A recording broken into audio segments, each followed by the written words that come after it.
So hello everyone, कैसे हो आप सभी। तो गाइज़, हमने मेरे यारा स्टोरी के पिछले पार्ट के लास्ट सीन में तो सुना ही था। क्या जो भी सुना था मैं नहीं बताने वाली। जिन्होंने पार्ट सुना है उनको पता ही होगा और जिन्होंने नहीं सुना है वो जाके सुन सकते हैं। तो पिछले पार्ट के लास्ट सीन में हम लोगों ने सुना था कि जो हमारी करीना है वो उर्मी को कैसे थप्पड़ मार देती है, और जैसे उसको थप्पड़ मारती है ना, पीछे से जो सनम है वो चिल्लाती है करीना। तो जैसे वो ऐसा चिल्लाती है ना, करीना पीछे की ओर टर्न करती है और देखती है कि वहाँ सनम खड़ी है। तो सनम जल्दी से करीना के पास आती है, उससे बोलती है तुम पागल हो गई हो, तुम्हारी हिम्मत कैसे उसको थप्पड़ मारने की, थप्पड़ क्यों मारा तुमने इसे। तो जैसे वो ऐसा बोलती है ना, तो करीना बोलती है मैंने इसे थप्पड़ क्यों मारा, अगर तुम्हें पता होता ना कि मेरे दोस्त के साथ क्या करने की कोशिश कर रही थी तो तुम भी इसको थप्पड़ मारती। तुम्हें पता कितनी नीच हरकत कर रही थी ये। तो सनम बोलती क्या कर दिया इसने ऐसा। तो बोलती क्या कर दिया, तुम्हें पता मेरे दोस्त के साथ ही ज़बरदस्ती करने की कोशिश कर रही थी। मुझे लगता था कि ये बदतमीज़ लड़की है, मैं इसकी बदतमीजी अब तक सह रही थी, लेकिन मुझे नहीं पता था कि ये इतनी घटिया सोच की लड़की है, इतनी गिरी हुई है कि मेरे दोस्त के साथ इस तरह की हरकत करने की कोशिश करेगी। वो तो मैं टाइम पे आ गई वरना। तो जब ऐसा बोलती है ना तो सनम को आ जाता है गुस्सा, उससे बोलते क्या वरना, हाँ क्या वरना, क्या कर लेती तुम पागल हो गया, तुम्हारे अंदर अकल नाम की चीज़ नहीं है जो तुम इसके ऊपर इतना बड़ा इल्ज़ाम लगा रही हो। तो करीना बोलती है इल्ज़ाम नहीं लगा रही हूँ, मैंने जो देखा है मैं वो बोल रही हूँ। तो सनम बोलती क्या देखा है तुमने, कुछ नहीं देखा है तुमने, अगर देखना ही था ना तो थोड़ी देर पहले आते जब ये रॉय तुम्हारी दोस्त के साथ जबरदस्ती करने की कोशिश कर रहा था। वो तो उर्मी वक्त पे यहाँ पे आ गई और उसने तुम्हारी दोस्त को बचा लिया। वो देखो मार मार के उसने क्या हालत की उस रॉय की, ये देखो वो पड़ा हुआ है वहाँ पे। तो जैसे वो ऐसा बोलती है ना तो जो करीना है उसकी नज़र रॉय पे पड़ती है जो कि ज़मीन पे पड़ा होता है और उसके फेस से मतलब खून भी निकल रहा होता है। तो सनम बोलती देख लिया, ये हुआ था यहाँ पे, घटिया हरकत रॉय ने की थी, उर्मी ने नहीं की थी, समझी तुम। अरे तुम्हें तो इसका एहसान मानना चाहिए कि इसने तुम्हारी दोस्त की इज्जत बचाई है, और तुम उल्टा इसके ऊपर इतना घटिया इल्जाम लगा रही हो। कैसी लड़की हो तुम, कम से कम एक बार सच्चाई जानने की कोशिश तो की होती, इतनी अकल नहीं है तुम्हारे अंदर। तो ऐसा वो बोलती है ना तो जो उर्मी है वो एकदम से सनम को पड़ती है, उससे बोलती है सनम सनम शांत हो जा। तो सनम बोलती है क्या शांत हो जा उर्मी, ये मतलब ये कुछ भी बोलती रहेगी और मैं सहती रहूंगी। माफ़ करना, तू सह सकती है मैं नहीं सह सकती। मेरे सामने तुझसे कोई बदतमीजी से बात करे और तेरे ऊपर हाथ उठाए मैं बर्दाश्त नहीं कर सकती, चाहे वो कोई भी हो, ये बात तू अच्छे से जानती है। तो उर्मी बोलती है सनम प्लीज़ तू शांत हो जा, देख शांत हो जा, इस वक्त बात को बढ़ाने से कुछ नहीं होगा, देख छोड़ ये सब, अभी अभी शहर को उठाना होगा, देख इसको होश नहीं है, इसको देख तबीयत इसकी ठीक नहीं है। तो उर्मी की बात सुन के जो सनम है वो ऐसे शहर की ओर देखती है जो कि अभी भी बेड पे ऐसी ना बेहोशी सी हालत में पड़ी होती है, और करीना भी उसकी ओर देखती है। तो करीना जल्दी से ना मतलब शहर को अपनी गोद में उठाती है, उससे बोलते शहर तो ठीक है, शहर आके खोल अपनी। पर जो शहर है ना वो ऐसे ना मतलब बेहोशी की हालत में होती है और वो करीना को भी ना ऐसे ही मतलब पीछे की ओर धकेल रही होती है, उससे बोलते छोड़ो मुझे, हाथ मत लगाओ मुझे। तो इस तरह से ना कर रही होती है। तो जो सनम है ना वो ऐसे करीना की ओर देखती है, उससे बोलती है देख लिया तुमने, ये तुम्हारे साथ भी वही सब करने की कोशिश कर रही है और तुम्हें लगा कि ये। तो उर्मी बोलती है सनम प्लीज़ शांत हो जाना, बात को क्यों बढ़ा रही है, छोड़, हमें हमें हमें करीना इसको अभी ले जाना होगा, इसको ले चलते हैं यहाँ से, है ना, इसकी तबीयत ठीक नहीं लग रही है। तो करीना बोलती है हाँ एक काम करते हैं, इसको बाहर ले चलते हैं, है ना। बोल के ये तीनों जो होते हैं ना वो शहर को पकड़ के ऐसे बाहर ले जाते हैं। तो बाहर जो रेनू होती है ना वो जब शहर को ऐसे देखती है तो बोलती है अरे करीना, उर्मी क्या हुआ, ये इसको क्या हो गया। तो जो सनम है ना वो कहती है कुछ नहीं, वो रेनू वो एक्चुअल में इसकी ना तबीयत ख़राब हो गई, पता नहीं मौसम की वजह से, पता नहीं कैसे, हम इसको ना डॉक्टर के पास ले जाते हैं, उसको एकदम से चक्कर आ गया। तो बोलती है चक्कर आ गया, ऐसे कैसे चक्कर आ गया। तो बोलते पता नहीं, हम इसको डॉक्टर के पास ले जा रहे हैं, कोई ना तुम लोग पार्टी एंजॉय करो, हम डॉक्टर के पास जाते हैं ना, जाना पड़ेगा। तो रेनू बोलते ओके ठीक है, आराम से जाना, ठीक है ना। तो उर्मी बोलती हाँ ठीक है, तुम टेंशन मत लो, हम इसको डॉक्टर के पास ले जा रहे हैं। तो ऐसा बोल के ना वो उसको ना वहाँ से ले जाते हैं।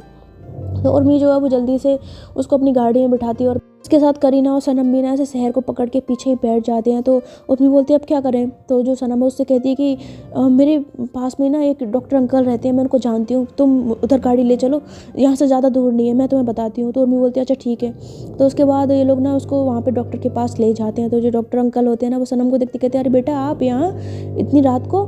तो सनम बोलती है अंकल ये मेरी दोस्त है और इसको ना मतलब हम पार्टी में गए थे और इसने पता नहीं गलती से कुछ पी लिया है, पता नहीं क्या, कोई दवाई पता नहीं क्या है, उसकी ड्रिंक में कुछ था, तो आप ज़रा बताएंगे, इसकी तबीयत बहुत ख़राब हो रही है। तो अंकल बोलते हैं दिखाना ज़रा। तो ऐसा कह के ना उसको लिटाते हैं और फिर शहर को चेक करते हैं उसका। तो देखते हैं तो उससे कहते हैं कि लगता है इसने कोई नशीली दवाई पी है तभी इसका ये हाल है, तुम लोग चिंता मत करो, मैं इसके लिए कुछ करता हूँ। तो ऐसा कह के ना वो जो डॉक्टर होते हैं फिर सनम के लिए कुछ दवाई वगैरह लिखते हैं और उससे बोलते हैं ये लो, ये इसको दे देना और इसका नशा भी उतर जाएगा और इसका ख्याल रखना, अभी इसकी तबीयत ठीक नहीं है। पर सुबह तक ये ठीक हो जाएगी। तो सनम बोलती है अच्छा थैंक यू अंकल। तो उसके बाद ये लोग जो होते हैं ना, फिर वो गाड़ी में बैठ जाते हैं। तो जो उर्मी है वो सनम से कहती है कि अब क्या करें। तो करीना बोलती है तुम लोग मतलब तुम क्या हमें हमारे घर छोड़ दोगी। तो सनम बोलती है तुम्हारा घर कहाँ पे है। तो जो करीना है वो उसको एड्रेस बताती है। तो सनम बोलती है ये तो यहाँ से बहुत दूर है। तो करीना बोलती है हाँ दूर तो है, पर अब क्या करें, जाना तो होगा ना। तो सनम बोलती है देखो बुरा ना मानो तो एक काम करते हैं, तुम मेरे घर चलो, है ना। तो करीना बोलती है तुम्हारे घर। तो बोलती है हाँ देखो रात बहुत हो गई है और तुम्हारे घर पे पहुंचने में बहुत टाइम लगेगा, इससे अच्छा मेरा घर नज़दीक पड़ेगा। उर्मी तू एक काम कर, तू गाड़ी मेरे घर की ओर मोड़ ले। तो उर्मी बोलती है ठीक है। उसके बाद कुछ ही देर में ये लोग ना सनम के घर पहुंच जाते हैं और जो सनम होती है वो शहर को अपने रूम में ले जाती है, वहाँ पे उसको बेड पे लिटा देती है। तो वो अभी भी ना ऐसे मतलब नशे में ना ऐसे ऐसा कर रही होती है। तो करीना बोलती है इसकी तो हालत अभी तक ख़राब ही चल रही है, इसको होश ही नहीं आ रहा। तो करीना की बात सुन के सनम बोलती है टेंशन मत लो, सुबह तक ठीक हो जाएगी, डॉक्टर अंकल ने बोला था ना। खैर अभी एक काम करते हैं, रात बहुत हो गई है, सब लोग सो जाते हैं। तो उर्मी बोलती है ठीक है तुम लोग सो, मैं घर जाती हूँ।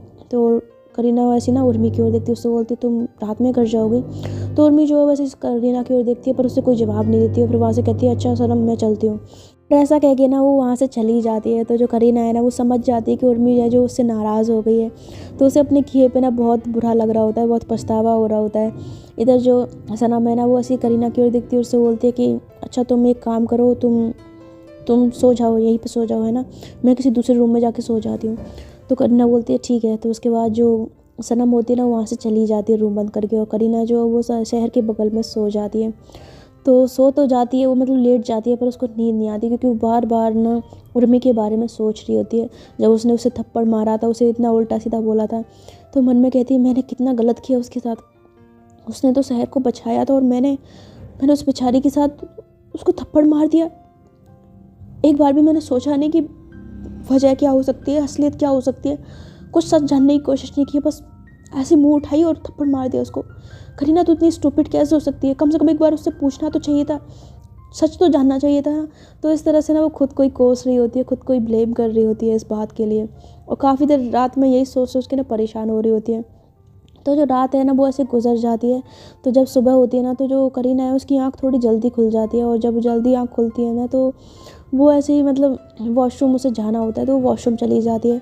तो वो तो वॉशरूम में चली जाती है, इधर जो सनम है उसकी भी आँख खुल जाती है। तो जब उसकी आँख खुलती है ना उसके जहन में सबसे पहला ख्याल आता है शहर का, और कहती है कि क्या उसको होश आ गया होगा, क्या वो ठीक हो गई होगी। तो ऐसा सोच के ना जो सनम है ना वो जल्दी से रूम से बाहर निकलती है और पहुंच जाती है उसी रूम में जहाँ पे शहर होती है। तो वो जाके ना ऐसे रूम का डोर खोलती है और देखती है कि वहाँ पे करीना तो है नहीं, और शहर जो है वो अभी भी सो रही है। तो जो सनम है ना वो शहर के पास आती है, और जब उसके पास आती है ना तो वो देखती है कि शहर बसी मासूम बच्चे की तरह बड़े प्यारे तरीके से ना सो रही है। और उसे देख के ना मतलब सनम को ना एक अलग सा कुछ फील होता है, एक उसके चेहरे पे स्माइल आ जाती है, बिकॉज जो शहर होती है वो काफ़ी प्यारे बच्चे की तरह ना सो रही होती है, और उसके जो बाल होते हैं वो उसके फेस पे आ रहे होते हैं। तो जो सनम है वो जब उसके बालों को उसके फेस पे देखती है ना तो पता नहीं उसे क्या होता है, और वो ऐसे थोड़े से ना नीचे की ओर झुकती है और उसके बालों को उसके फेस से ना ऐसे हटा के उसके कान के साइड पे लगा देती है, और फिर शहर को ना बड़े प्यार से देखने लगती है। तो जब उसको ऐसा देख रही होती है ना तभी जो शहर होती है वो ऐसी नींद में ना ऐसे करवट बदलती है, और उसका जो हाथ होता है वो सनम के गले में पड़ता है, और वो ऐसे उसको ना पकड़ के ऐसे ना करवट बदल लेती है। तो जैसे ही वो करवट बदलती है ना जो सनम है वो एकदम से जाके ना उसके ऊपर गिरती है, मतलब शहर के, और मतलब उसकी बाहों में जाके गिरती है। तो भाई ये सीन उसके लिए बड़ा ख़तरनाक होता है, और जो शहर होती है वो तो बहुत ज़्यादा गहरी नींद में होती है तो उसे पता नहीं लगता। तो सनम बेचारी उसकी तो धड़कनें तेज हो जाती है और वो घबरा जाती है, वो शहर की फेस की ओर देखती है, फिर ऐसे ना पीछे हटने की कोशिश करती है, बट जो शहर है वो उसको छोड़ ही नहीं रही होती नींद में। तो बेचारी सनम बड़ी परेशान, और उसी वक्त जो करीना होती है ना वो वॉशरूम से बाहर आ जाती है, और वो सनम को शहर के ऊपर देख लेती है, और जैसी सनम करीना को देखती है ना वो बेचारी इतनी ज़्यादा घबरा जाती है कि वो एकदम से झटके के साथ ना पीछे होती है, और पीछे जैसे वो उठने की ट्राई करती है ना वो उसका बैलेंस ख़राब हो जाता है और वो गिर जाती है। तो जैसे वो गिरती है ना कहती है ऐसे करती है ना, तो करीना उसके पास भागते उससे बोलती है सनम सनम तुम ठीक हो। तो ऐसा कह के ना जल्दी से उसे पकड़ती है, और जो शहर होती है वो इतनी आवाज़ सुन के उसकी भी आँख खुल जाती है, और वो देखती है कि जो सनम है वो ज़मीन पर पड़ी हुई है। तो उसको देख रही होती है, उससे बोलती है ये सब क्या हो रहा है। तो ऐसे वो बोलती है ना, तो जो करीना है वो ऐसे सनम को उठाती है, उससे बोलती है तुम ठीक हो। तो सनम बोलती है हाँ हाँ मैं ठीक हूँ। तो शहर जो है ना वो ऐसे सनम और करीना को देख रही होती है। फिर वो ऐसे ना रूम पे उसकी नज़र जाती है, बोलती है ये मैं कहाँ पे हूँ और मैं किसके घर पे हूँ और तुम मेरे साथ क्या कर रही हो। तो ऐसा वो बोलती है ना, तो सनम जो शहर की ओर देखती है उससे बोलती है ये मेरा घर है, मैं आती हूँ थोड़ी देर में। तो ऐसा कह के ना वो जल्दी से वहाँ से भाग जाती है। तो बेचारी शहर जो होती है वो तो कुछ भी समझ नहीं पाती कि क्या है। तो उससे कहती करीना ये सब क्या है, मैं यहाँ पे क्या कर रही हूँ, ये इसका घर है और इसका घर है तो हम यहाँ पे क्या कर रहे हैं, हम तो पार्टी में थे ना। तो जो करीना उससे बोलती है हाँ हम पार्टी में थे, तुम पहले रिलैक्स हो जाओ, मैं तुम्हें बताती हूँ, ठीक है ना, मैं बताती हूँ।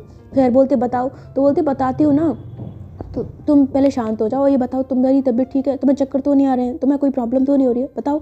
तो ऐसा कह के ना वो शहर के ऐसे ना मतलब उसके गाल से ऐसे उसको टच कर रही होती है, उसको ऐसे छू रही होती है। तो जब ऐसा उसको ना छू रही होती है ना, तो उस टाइम पे जो सनम होती है ना वो दरवाजे के पास खड़ी होती है और वो ऐसे ही मतलब चुपके से ना सब कुछ देख रही होती है। और उसे पता नहीं क्यों करीना का यूँ शहर को छूना, उसके पास आना, उसको ऐसे टच करना उसे बिल्कुल भी पसंद नहीं आता। उसका मूड जो होता है बिल्कुल ऑफ हो जाता है और फिर वो वहाँ से ना ऐसे मूड ऑफ से चली जाती है अपने दूसरे रूम में। और वहाँ जाके वो इतनी ज़्यादा परेशान होती है ना कि बेड पे बैठ जाती है और फिर सोचने लग जाती है। क्योंकि करीना जब उसको ऐसा छू रही होती है तो उस सीन को बार बार याद कर रही होती है। फिर कहती है ये मुझे क्या हो रहा है, अगर वो उसे छू रही है तो मुझे बुरा क्यों लग रहा है मुझे। तो ऐसा कह के ना जो सनम होती है ना वो काफ़ी ज़्यादा परेशान हो रही होती है। इधर जो करीना है वो शहर को सब कुछ बताती है। तो जब उसको सब कुछ बताती है ना तो भाई शहर की तो हालत बुरी हो जाती है। उससे बोलती क्या, इसीलिए मुझे वो ड्रिंक पीते हुए मुझे उस वक्त टाइम पे कुछ लग रहा था कि मेरी ड्रिंक में कुछ है, किसी ने कुछ मिलाया है, लेकिन मुझे नहीं पता था कि ये सब उस रॉय की हरकत है। मैं उस रॉय के बच्चे को छोड़ूंगी नहीं, उसकी हिम्मत कैसे हुई मेरे साथ ये सब करने की। मैं कसम से बता रही हूँ अगर मैं होश में होती ना तो मैं उसका वो हाल करती कि वो अपनी सारी ज़िंदगी नहीं भूल पाता। तो जब ऐसा बोलती ना तो करीना उससे बोलती शहर देख मुझे पता है तुझे गुस्सा आ रहा है, तो पहले शांत हो जा। ऐसी बात नहीं है कि मुझे उस पर गुस्सा नहीं आ रहा, मुझे भी बहुत गुस्सा आ रहा है और उसे मैं छोड़ूंगी नहीं, तू चिंता मत कर। लेकिन उससे पहले मुझे अपनी गलती सुधारनी होगी। शहर बोलती है मतलब कौन सी गलती। तो करीना बोलती है वही गलती जो मैंने की थी कल रात को उर्मी के साथ। मैंने उर्मी के साथ जो कुछ भी किया वो बहुत गलत किया और मुझे उसे सुधारना होगा। तो शहर बोलती तू क्या बोल रही है, मुझे कुछ समझ में नहीं आ रहा। करीना ना उसे सब कुछ बताती है। तो शहर बोलती क्या करीना तू पागल हो गई है, उसने मेरी हेल्प की और तूने उसे थप्पड़ मार दिया। तो करीना बोलती यार मुझे नहीं पता था ना कि उसकी गलती नहीं है, मैंने जो कुछ भी देखा मुझे मिसअंडरस्टैंडिंग हो गई और मैंने बिना सच जाने उसको थप्पड़ मार दिया। पर यार मैं सच बोल रही हूँ, मुझे बहुत गिल्टी फील हो रहा है, मुझे इतना गुस्सा आ रहा है ना, खुद से नजर नहीं मिला पा रही हूँ मैं। तो शहर बोलती है वो तो होगा ही, हरकत तूने जो ऐसी करी है। तो बोलती यार तू मुझे सुनाना बंद करेगी अब मुझे ये बताना कि मैं उसे मनाऊँ कैसे। तो बोलती है मुझे क्या पता तू उसे कैसे मनाएगी। तो बोलती यार क्या है कुछ बताना, वो मेरे से नाराज़ हो गई है, मैंने कल रात को देखा था कि वो कैसे नाराज़ हो गई, गुस्सा हो गई, वो मुझसे बात नहीं करेगी।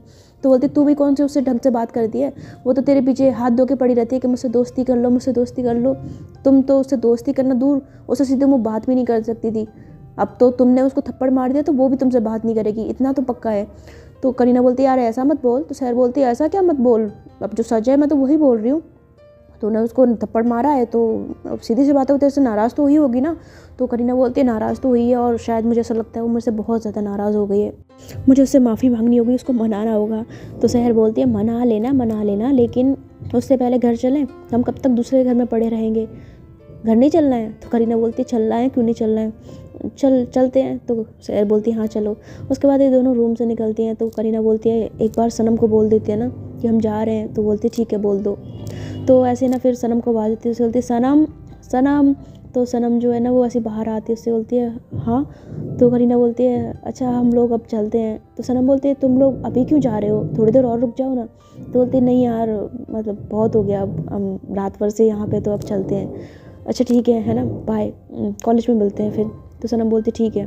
तो जब ये लोग जा रहे होते हैं ना तो जो सनम है वो ऐसे शहर को देख रही होती है और शहर भी ऐसे ना थोड़ी देर के लिए पीछे पलटती है और फिर सनम की ओर देख के ना फिर अपना फेस आगे कर लेती है और फिर वहाँ से चली जाती है। तो सनम जो है वो थोड़ी सी उदास हो जाती है शहर के वहाँ जाने से। वो कहती है ये मुझे क्या हो रहा है, मेरा मूड एकदम से सैड क्यों हो गया, मैं भी ना चल। तो ऐसा कह कि ना जो सनम होती है ना वैसे अपने सर पे हाथ मार के ना वहाँ से चली जाती है। पर उसे समझ में नहीं आता कि उसका मूड एकदम से उदास क्यों हो गया। तो इसी तरह से 3-4 घंटे बीत जाते हैं और जो उर्मी के बड़े पापा होते हैं ना वो घर पे वापस आते हैं।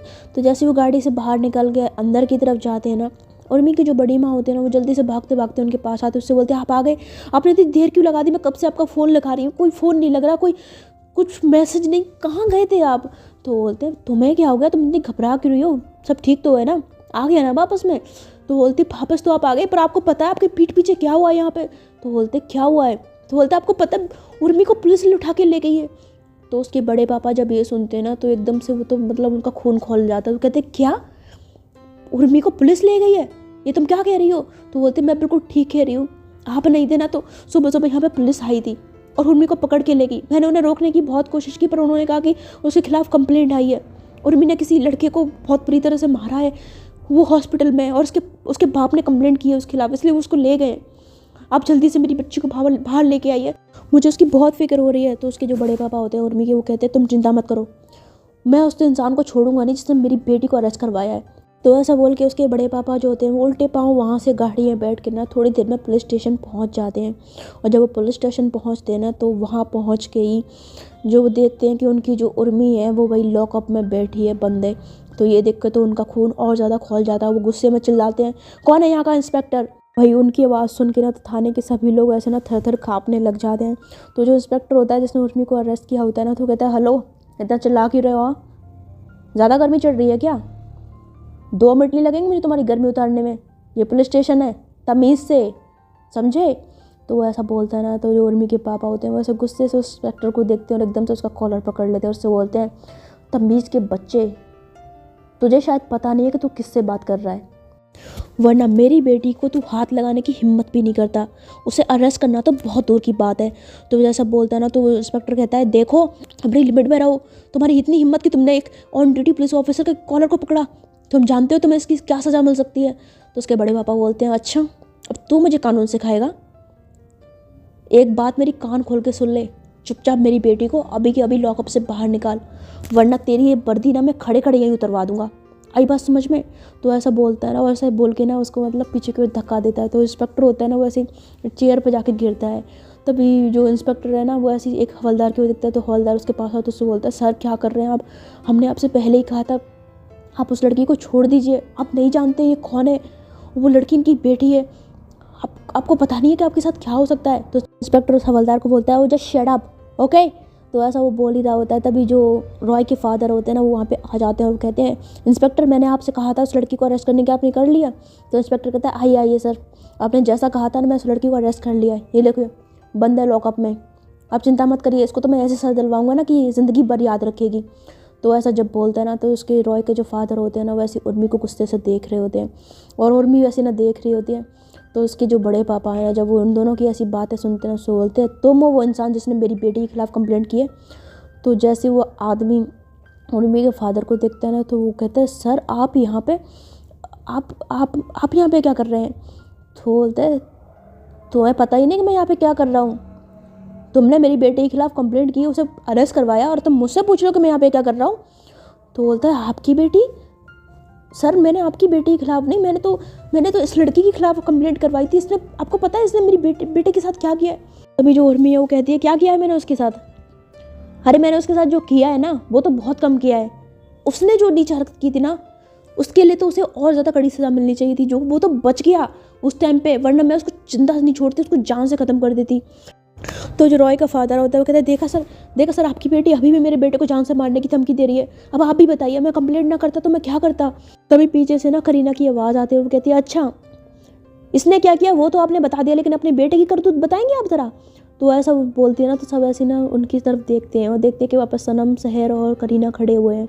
तो जो करीना है ना वो सहर का हाथ पकड़ के ना रॉय के फादर के पास आते हैं और कहती है कि आपके बेटे ने आपको ये तो बता दिया कि उर्मी ने उसे इतनी बेरहमी से मारा, लेकिन उसने ये नहीं बताया होगा कि उसने हरकत क्या की थी जिसकी वजह से उसकी इतनी ये हालत हुई है। तो जब ऐसा बोलते हैं ना तो उसके पापा बोलते क्या किया मेरे बेटे ने, और छोटे मोटे झगड़ा हो गया था तो वहीं पर सॉल्व कर लेना था ना, इतनी बुरी तरह मारने की क्या जरूरत थी।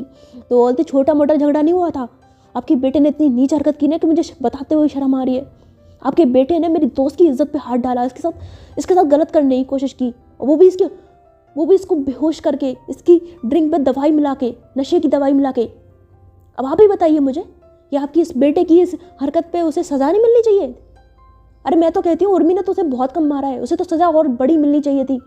अगर उर्मी की जगह मैं होती ना तो उसको मैं जान से ख़त्म कर देती।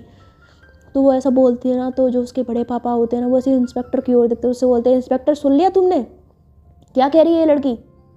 अब तो तुम्हें सच समझ में आ गया होगा कि मेरी बेटी ने उसको इतना क्यों मारा था। तो अब चुपचाप मेरी बेटी को लॉकअप से बाहर निकाल दो, वरना तुम्हारे लिए भी अब अच्छा नहीं होगा। तो वो इंस्पेक्टर ना जो एकदम से घबरा जाते हो, कहते हैं हाँ ठीक है, लेकिन फिर भी इस लड़की ने मारा तो है ना, तो गलती तो इसने भी की है। तो जब ऐसा बोलता है ना तो जो उर्मी के फादर होते हैं ना वो रॉय के फादर की ओर देखते हैं, उससे बोलते हैं इसको तुम समझाओगे कि मैं समझाऊं? तो जो रॉय का फादर होता है ना वो ऐसे इंस्पेक्टर की ओर देखता है, उससे बोलता है इंस्पेक्टर इस लड़की को छोड़ दो। तो इंस्पेक्टर कहता है क्या, आप क्या कह रहे हैं?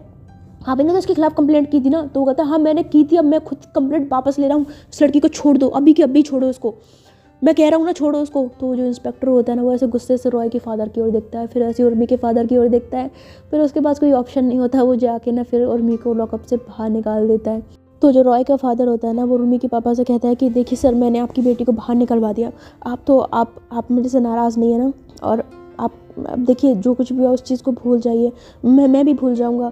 तो उसके जो पापा होते हैं उससे कहते हैं अच्छा भूल जाओगे, लेकिन मैं नहीं भूलूँगा, और अब तुम देखना कि मैं तुम्हारे साथ और तुम्हारे बेटे के साथ क्या करता हूँ। तुम्हारे बेटे ने इस लड़की के साथ जो किया है ना वो बहुत घटिया हरकत थी, उसकी सज़ा तो उसे मिल के रहेगी। और रही बात तुम्हारी, तुमने मेरी बेटी के खिलाफ कंप्लेंट की थी ना, ये तुमने बहुत बड़ी गलती की थी। और अब देखो तुम्हारा नाम इस मार्केट से मैंने ना मिटाया तो मेरा नाम भी विक्रम राजवंशी नहीं। 2 दिन नहीं लगेंगे लोगों को तुम्हें भूलने में, तुम्हारी हस्ती ख़त्म कर दूंगा मैं, याद रखना इस चीज़ को। तो बोलता है नहीं सर ऐसा मत करिए, सर प्लीज़ ऐसा मत करिए, मैं आपके सामने हाथ जोड़ता हूँ, मुझे बर्बाद मत करिए। मैं जानता हूँ आप बहुत बड़े आदमी हो, आपसे पंगा लेके मैंने बहुत बड़ी गलती कर ली है, लेकिन सर मुझे नहीं पता था कि आपकी बेटी है, अगर मुझे पता होता तो मैं ऐसा कभी ना करता, मुझे माफ़ कर दीजिए प्लीज़ सर, मुझे माफ़ कर दीजिए। तो ऐसा कह के ना वो जो रॉय का फादर होता है ना वो उर्मी के पापा के ना मतलब पैर पकड़ लेता है और ऐसे गिड़गिड़ाने लग जाता है। तो जो उर्मी के पापा होते हैं ना वो उस आदमी को ऐसे ना पैर से हटाते हैं और फिर उनसे कहते हैं चलो उर्मी बेटा, ये ना वो पुलिस स्टेशन से बाहर निकल जाते हैं और सब लोग बाहर आ जाते हैं। तो उर्मी जो है वो ऐसे ना अपने बड़े पापा की ओर ना जा रही होती, तभी एकदम से करीना जो है ना वो उर्मी का हाथ पकड़ लेती है, उससे कहती है उर्मी प्लीज़ मेरी बात सुनो, आई तो ऐसा वो बोल ही रही होती है ना, वो ऐसे माफ़ी मांगने के लिए कुछ कह ही रही होती है, पर जो उर्मी है वो करीना की ओर देखती भी नहीं और फिर वहाँ से ना चुपचाप अपनी गाड़ी में बैठ के अपने पापा के साथ चली जाती है। तो उस भाई उर्मी का ये बिहेवियर देख के ना करीना को बहुत ज़्यादा बुरा लगता है और वो काफ़ी सैड हो जाती है। तो सहर उसकी ओर देख रही होती है और सनम भी, पर वो कुछ कहती नहीं, और जो सहर होती है ना वो ऐसी करीना के कंधे पर हाथ रखती है, उससे बोलती कोई बात नहीं वो मान जाएगी। तो ऐसा बोलती है ना, तो जो सनम है उससे कहती है कि अच्छा मैं चलती हूँ। तो सनम भी वहाँ से चली जाती है अपनी गाड़ी में बैठ के, और जो उर्मी और जो करीना और सहर होते हैं वो भी वहाँ से चले जाते हैं। तो आज की स्टोरी में सिर्फ इतना ही। आई होप आपको ये अच्छी लगी हो। तो गाइज़ मैं आप लोगों से कहूँगी प्लीज़ यार, आप जो लोग भी स्टोरी सुनते हैं आपका कमेंट करने में ज़्यादा टाइम नहीं जाता है, आप थोड़े से एक छोटा सा कमेंट करके जाया करें, क्योंकि जो यूट्यूब का एल्गोरिथम है ना वो चेंज हो गया है 2025 में। अब हमारी जो वीडियो है ना वो लोगों को सजेस्ट तभी होंगी, मतलब हमारी वीडियो आगे तभी बढ़ेगी जब आप लोग कमेंट करोगे। जितनी ज़्यादा किसी की वीडियो पे व्यूज़ मैटर करते हैं, लेकिन अब वीडियो पे कमेंट लाइक इनका भी हो गया है। जितने ज़्यादा कमेंट आएंगे ना उससे अब हमारी वीडियो को ना एक वो मिलता है, एक बूस्ट मिलता है और हमारी वीडियो जो और लोगों के पास पहुंचती है। तो प्लीज़ आप एक छोटा सा कमेंट करके जाया करें, क्यों किसी क्रिएटर को मारने पर तुले रहते हो, एक कमेंट तो कर दिया करो यार, क्या बिगड़ जाएगा आपका। इससे हमारा लॉस हो जाता है, आप कमेंट नहीं करते हो हमारी वीडियो अटक जाती है, वो आगे तक लोगों तक जाती नहीं है वो, और फिर लोग ना देख पाते हैं और हमारी वीडियो फिर बेकार हो जाती है मेहनत। प्लीज़ एक छोटा सा कमेंट कर दिया करो, ज़्यादा कुछ टाइम नहीं लगता है आपका करने में। तो ठीक है, फिर मैं मिलती हूँ आपसे इस स्टोरी के नेक्स्ट पार्ट में। तब तक के लिए आप लोग अपना ख्याल रखिएगा।